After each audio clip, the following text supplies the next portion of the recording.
कर तो कांग्रेस 7 से 8 सीटों पर अच्छी टक्कर है। हम बात करें छिंदवाड़ा सीट की है, ग्वालियर है, मुरैना है, भिंड है, राजगढ़ है, खरगोन है। देखिए, जो सबसे बड़ा फैक्टर सरदार था जो भारतीय जनता पार्टी के उम्मीदवारों की नाराज़गी। 2014 में कहा था कि हम बहुमत से बनाएंगे तो बहुमत से बना लिया। 2019 में कहा था कि 300 पार करेंगे तो 300 पार कर लिया।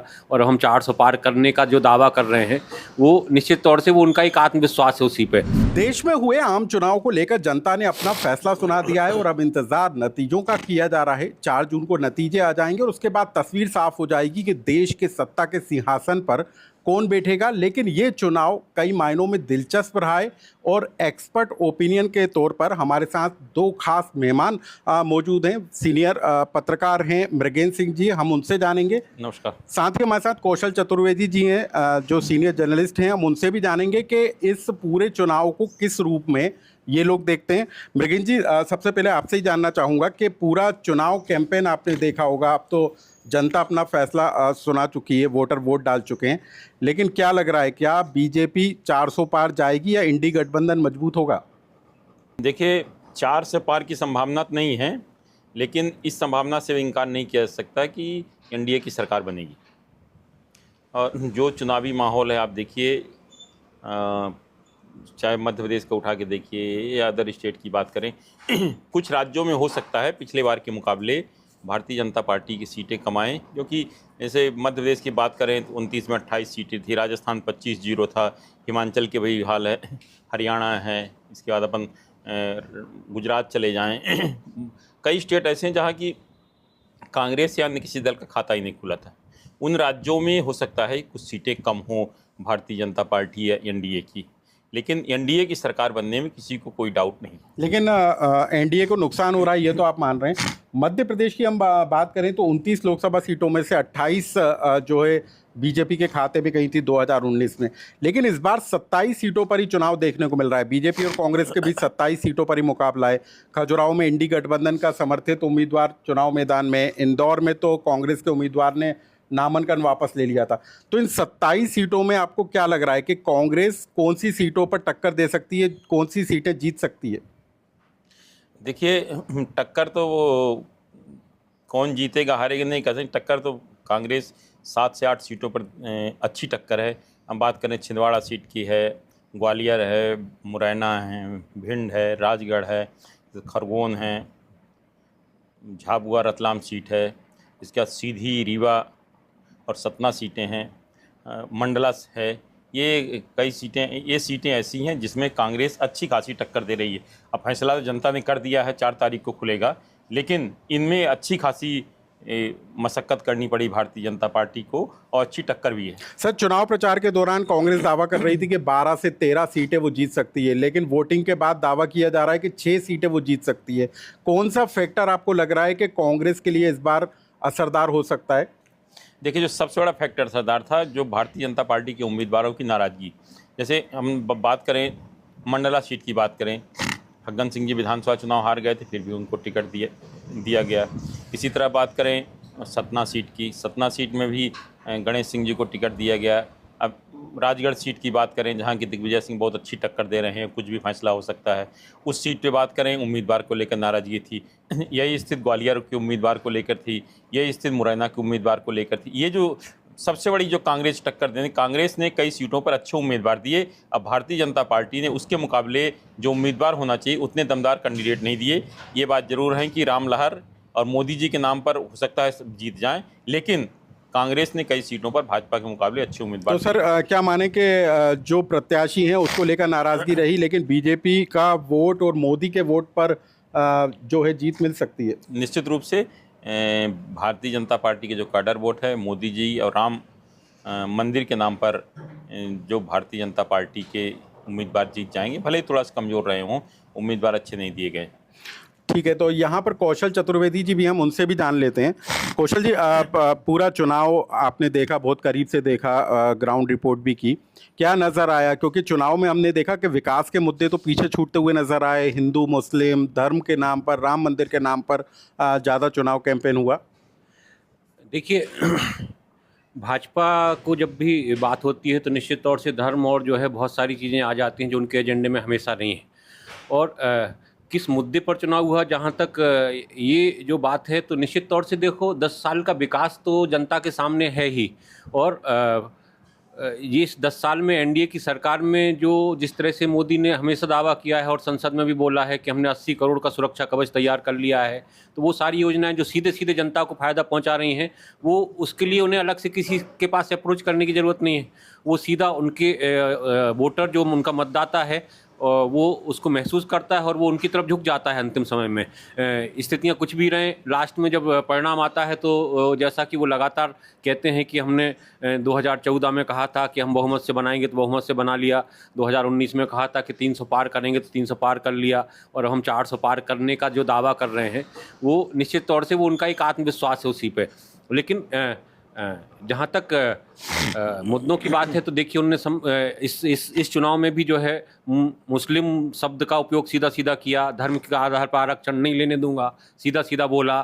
तो एक हिंदू मुस्लिम तो उनका एक हमेशा निश्चित तौर से जो है वो उसको लेके हमेशा चलते हैं, और इस बार भी प्रधानमंत्री नरेंद्र मोदी खुद सीधे सीधे बोलते नजर आए। हालांकि 10 साल से उनकी सरकार थी, ऐसा बोलने की अब कोई आवश्यकता नहीं बची थी, लेकिन फिर भी जब चुनाव की बात आती है तो साम दाम दंड भेद में जो है वो निश्चित तौर से जो उनकी मूल छवि है वो उस पर आ जाते हैं।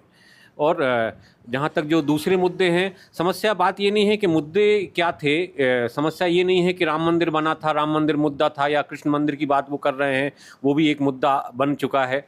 लेकिन समस्या इस बात की है कि इस समय एनडीए के विकल्प के तौर पे कोई दूसरी लहर सामने देखने को नहीं मिली। जो 2019 का चुनाव तो मोदी लहर और राष्ट्रवाद के मुद्दे पर लड़ा गया था, इस बार चुनाव में जो मुद्दे थे वो बिल्कुल अलग थे। क्या लग रहा है कि मध्य प्रदेश में कितनी सीटें कांग्रेस के खाते में जा सकती हैं, कहाँ पर आपको टक्कर नजर आ रही है? देखिए कौन सी सीटें हो सकती हैं? देखिए मृगेंद्र सिंह जी ने जो है सब कुछ बता दिया है, और निश्चित तौर से जो कांग्रेस के जो अच्छे चेहरे थे वो सारी सीटों का जिक्र हो गया है। निश्चित तौर से जब दिग्विजय सिंह का चेहरा आएगा तो वो सीट टक्कर वाली हो जाएगी।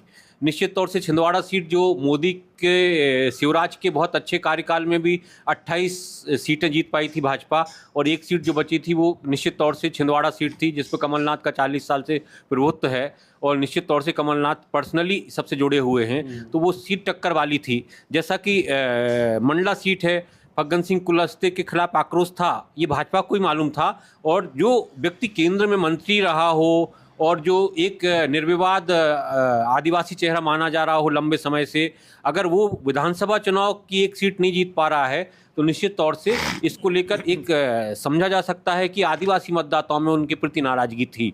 जब उनको रिपीट किया गया लोकसभा में तो निश्चित तौर से एक तरफ से कांग्रेस की उम्मीद बनती है, और दूसरी चीज़ कांग्रेस ने भी जो उम्मीदवार दिया वो भी बहुत अच्छा उम्मीदवार ओमकार सिंह मरकाम, एक जाना पहचाना चेहरा और आदिवासी चेहरा था, जो राहुल गांधी की गुड बुक में भी रहा है, और निश्चित तौर से एक अच्छा चेहरा था। तो वो टक्कर वाला सीट बन जाती है अपने आप। सतना की बात करें तो सतना में गणेश सिंह लगातार चुनाव जीत रहे हैं, सांसद भी रहे हैं, और जो जब भी जो है बिंद क्षेत्र की बात आई हो या सतना की बात आई हो तो निश्चित तौर से वो अग्रिम पंक्ति में खड़े रहे। अगर वो जो है अपना खुद का विधानसभा चुनाव नहीं जीत पाते हैं तो कहीं ना कहीं निश्चित तौर से एक संदेह पैदा हो जाता है कि ये व्यक्ति का खुद का जनाधार कुछ भी नहीं है, सिर्फ मोदी के नाम पर या भाजपा के नाम पर जो व्यक्ति लगातार जीत रहा है। तो ऐसी जब स्थितियां बनती हैं, और जैसे कि हम सतना की बात करें तो एक त्रिकोणीय मुकाबला होता है, तो उस स्थिति में निश्चित तौर से एक असमंजस की स्थिति पैदा हो जाती है, एक सीधा निर्णायक मैदान नहीं दिखाई देता है। बिल्कुल बिल्कुल बिल्कुल। मृगेंद्र जी, जिस तरीके से पूरा का पूरा पहले कहा जा रहा था कि चुनाव मोदी बनाम जो है कांग्रेस होगा, हमने देखा कि चुनाव प्रचार में पीएम मोदी ने भी जोर लगाया, अमित शाह ने भी लगाया, तमाम केंद्रीय मंत्री भी नजर आए। कांग्रेस की तरफ से उतना जोर मध्य प्रदेश की सीटों पर नहीं लगाया गया, लेकिन बीजेपी ने जिस तरीके से दम लगाया, कहीं कोई डर था आपको लगता है इस बार के चुनाव में बीजेपी को? निश्चित रूप से देखिए, भारतीय जनता पार्टी आज चुनाव खत्म हुआ, कल से फिर चुनाव की तैयारी में शुरू हो जाती है। उनका जो कार्यकर्ता होता है या उसके जो पदाधिकारी होते हैं 24 घंटे चुनाव के मूड में रहते हैं। इस कारण भारतीय जनता पार्टी निश्चित रूप से उसका संगठन इतना मजबूत है और चुनाव की तरफ लड़ते हैं पूरी। चाहे उनके सामने आप देख लीजिए, बीडी शर्मा जी के सामने कोई बड़ी चुनौती नहीं थी, लेकिन जिस तरह से उन्हें खुद मेहनत की, कार्यकर्ताओं ने मेहनत की, क्षेत्रीय विधायकों ने मेहनत की या पदाधिकारियों ने, बूथ स्तर के कार्यकर्ता, उनका तब लक्ष्य हो गया था कि अधिक से अधिक हम कितने वोटों से जीत सके। उसका लक्ष्य लेकर कार्यकर्ता चल रहे थे, जबकि वहाँ कोई चुनौती नहीं थी। तो भारतीय जनता पार्टी जिस तरह से चुनाव लड़ती है या उनके पदाधिकारी, तो निश्चित रूप से कांग्रेस को उससे सीखने की जरूरत है। जो संगठन मजबूत है भारतीय जनता पार्टी का, ये एक बहुत बड़ी ताकत है उनकी। इसीलिए आप देखिए कमलनाथ जी ने कई बार कहा हमारी लड़ाई भाजपा के मजबूत संगठन से। सर इस बार हमने देखा कि यदि चुनाव हुआ है तो क्योंकि मोहन यादव को मुख्यमंत्री की कमान सौंपी गई, तो उनके लिए भी एक अग्नि परीक्षा होगी। सभी 29 सीटों पर वो गए, यूपी बिहार के साथ ही झारखंड और दूसरे राज्यों में भी उन्होंने 70 से ज़्यादा चुनावी सभाएं की। प्रदेश कांग्रेस अध्यक्ष के तौर पर जीतू पटवारी की भी भूमिका एक अहम अग्नि परीक्षा उनके लिए भी। तो क्या लगता है कि चुनाव दोनों नेताओं की आने वाले भविष्य को भी तय करेगा, राजनीति को? निश्चित रूप से मध्य प्रदेश के जो चुनाव परिणाम हैं वो बहुत कुछ दोनों मोहन यादव जी और जीतू पटवारी जी के भविष्य तय करेंगे। लेकिन मैं आपको फिर बता दूं, चाहे पिछले चुनाव जैसे 2019 जैसी स्थिति रहे या 1-2 सीटें कांग्रेस की बढ़ जाएं, लेकिन फिलहाल अभी न तो मोहन यादव जी की सेहत कोई फर्क पड़ने वाला है, न जीतू पटवारी जी की। दोनों को अभी काम करने का अवसर दिया जाएगा। सर इस बार पीएम मोदी ने जितने जनमंच किए, जितनी भी सभाएं की, उसमें उन्होंने शिवराज जी की नई भूमिका तय कर दी कि वो दिल्ली लेकर जाएंगे। वीडी शर्मा की उन्होंने मंच से तारीफ की। जो तमाम ये संकेत थे वो किस रूप में देख रहे हैं आप? देखिए मोदी जी की, आप देखिए जो मोदी जी का अपना ऑरा है या मोदी जी की बात करने, मोदी जी सार्वजनिक रूप से कभी किसी को बारे में न बुरा नहीं बोलते और न किसी को बेइज्जत करते और न किसी के बारे में कुछ कहते। तो निश्चित रूप से जिसके बारे में बोलते हैं सार्वजनिक रूप से उसको आगे बढ़ाने की बात करते हैं, उसके बेहतर काम की तारीफ करते हैं और कैसे उसको मोबिलाइज किया जाए कि वो आगे जाए और पार्टी के लिए काम करे। ये मोदी जी की आदत में है। आप जैसे देखिए, पहले नई चीज़ आपने देखी होगी, मोदी जी ने चुनाव के पहले हर जो उम्मीदवार थे सबको उनने पत्र लिखा था और उसमें उन्हें जीत के लिए बधाई दी थी, कैसा करना चाहिए, सब चीज़। तो ये मोदी जी के जो कार्यकर्ता हैं, चाहे छोटा कार्यकर्ता हो, बड़ा कार्यकर्ता हो, मुख्यमंत्री हो, सबको कैसे आगे बढ़ाया जाए, उसका कैसा जो काम कर रहा है उसे कैसे तारीफ किया जाए कि जनता की जाए, तो ये उनकी एक जहान में है। इस कारण ये हमेशा वो करते रहते हैं। सर एक और छोटे में समझना चाहूँगा कि इस चुनाव से क्या सबक आपको नज़र आता है? जो पूरा का पूरा वोटिंग परसेंट आप देख रहे हैं, बीजेपी और कांग्रेस के लिए क्या संकेत देने वाला है, क्या सबक देने वाला है? आपको लगता है कुछ इसमें सबक छिपे हुए हैं? देखिए, वोटिंग परसेंट जो इस बार निश्चित रूप से कम हुआ, इसका सबसे बड़ा कारण है जनता में उत्साह नहीं था। एक तो ये जो भारतीय जनता पार्टी का मूल कार्यकर्ता है, उसने जिस तरह से कांग्रेस के लोगों या अन्य पार्टियों के लोगों को शामिल करने का जो शुरुआत हुई थी, उससे मुझे लगता है जो भाजपा का मूल कार्यकर्ता है वो उतना सक्रिय नहीं था जितना होना चाहिए। नहीं तो भाजपा का कार्यकर्ता घर घर जाता है, हर आदमी से हाथ जोड़ के अनुरोध करता है कि मतदान करना है आपको। वो भाजपा के लिए बोलता है, लेकिन ये भी कहता है कि आप मतदान तो जरूर करिए। लेकिन जिस तरह से वोटिंग परसेंट कम हुई है, उससे लगता है जनता में भी ज़्यादा उत्साह नहीं था चुनाव को लेकर और ना किसी दल के कार्यकर्ताओं में उत्साह था। नहीं तो जो मतदान कई क्षेत्रों में आप देखिए, सीधी की बात करें, रीवा की बात करें या भिंड, इन सीटों में बहुत कम मतदान हुआ है। जबकि मतदान प्रतिशत के लिए इस बार चुनाव आयोग ने काफ़ी प्रयास किया था। लेकिन कार्यकर्ताओं को जो प्रयास होना चाहिए, जब तक बूथ स्तर का कार्यकर्ता चाहे जिस पार्टी का हो पूरा प्रयास नहीं करेगा, तब तक मतदान का प्रतिशत नहीं बढ़ता। तो मध्य प्रदेश की 29 लोकसभा सीटों को लेकर बीजेपी भले ही 29 सीटें जीतने का दावा करे, लेकिन जिस तरीके से एक्सपर्ट ओपिनियन है वो बता रहा है कि 6 से 7 सीटों पर कड़ा मुकाबला देखने को मिला है और हो सकता है कि कांग्रेस के खाते में 3 से 4 सीटें जाएं और उसका असर आने वाले राजनीतिक भविष्य पर क्या होगा, राजनेताओं के भविष्य पर क्या होगा, ये देखना भी दिलचस्प होगा। लोकमत के लिए अनुराग श्रीवास्तव की रिपोर्ट।